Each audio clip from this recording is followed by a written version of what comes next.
Before we start our story, we wanna introduce our team. My name is Al. My name is Elfarifa. My name is Raisya. My name is Shaida. My name is Fahri. And Farid in Bandung. So let's get start to our story. The title is Cinderella. Let's go!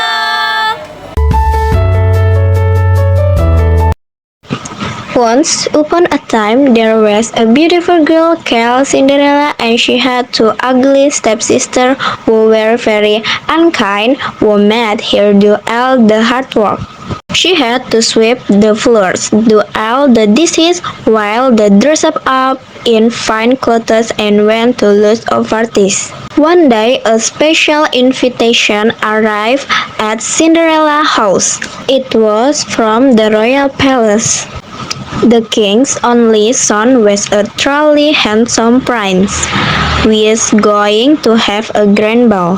Three girls were invited to come. Cinderella knew she would be allowed to go to the ball, but the ugly sisters, they were excited. They could talk about anything else. When the day of the ball came, they made such a fuss. Poor Cinderella had to rush about upstairs and downstairs. She fixed their hair fancy waves and curls. She helped them put on their expensive new dresses, and she arranged their jewels just so. As soon as they had gone, Cinderella sat down by the fire and she said, "Oh, I do wish could go to the ball." The next moment, standing beside her was a lovely lady with a silver wand in her hand. "Cinderella," she said, "I'm your very good mother, and you shall go to the ball. But first, you must go into the garden and pick a golden pumpkin. Then bring me 6 mice from the mouse trap, a whiskered rat from the rat trap, and 6 lizards. You will find the lizard behind the watering can." So Cinderella fetched a golden pumpkin, 6 grey mice, a whiskered rat, 6 lizards. The fairy godmother touched them with her wand, and the pumpkin became a golden coach. The mice became 6 grey horses.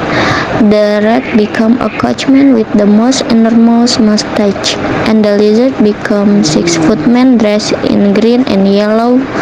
Then the fairy godmother touched Cinderella with the wand, and her old dress became a golden dress sparkling with jewels, while on her feet was the prettiest pair of glass slippers ever seen. "Remember," said the fairy godmother, "you must leave the ball before the clock strikes 12, because at midnight the magic ends." "Thank you, fairy godmother," said Cinderella, and she climbed into the coach. When Cinderella arrived at the ball, she looked so beautiful that everyone wondered who she was, even the ugly sister. He would not dance with anyone else. Now, Cinderella was enjoying the ball so much that she forgot her fairy godmother warning until it was almost midnight and the clock began to strike. 1, 2, 3. She hurried out of the ballroom. 4, 5, 6. As she ran down the place step, one of her glass slipper fell off. 7, 8, 9. She ran on toward the golden coach. 10, 11, 12. Then there was Cinderella in her old dress, and scampering down the road were 6 grey mice, a whiskered rat, and 6 green lizards. So Cinderella had to walk home, and by the time the ugly sister returned home, the was sitting quietly by the fire. Now when Cinderella ran from the palace, the prince tried to follow her and he found the glass slipper. He said, "I shall marry the beautiful girl who would fix this slipper and only her." In the morning the prince went from house to house with the glass slipper and every young lady tried to squeeze her foot into it. But it didn't fit eye of them. At last the prince came to Cinderella's house. First one ugly sister tried to squeeze her foot into the slipper, but her foot was too weak and fat. Then the older ugly sister tried, but her foot was too long and thin. "Please," sighed Cinderella, "let me try. The slipper won't fit you," sighed the ugly sister. "You didn't go to the ball."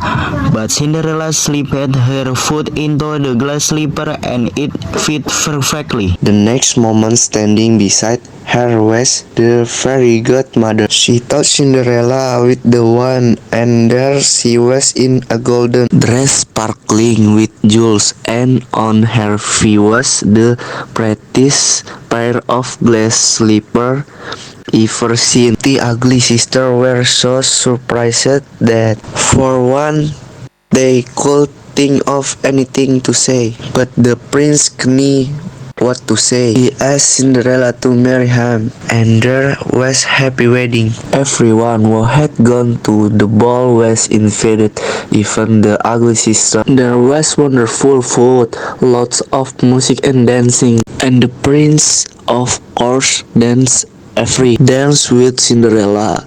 He would not dance with anyone else.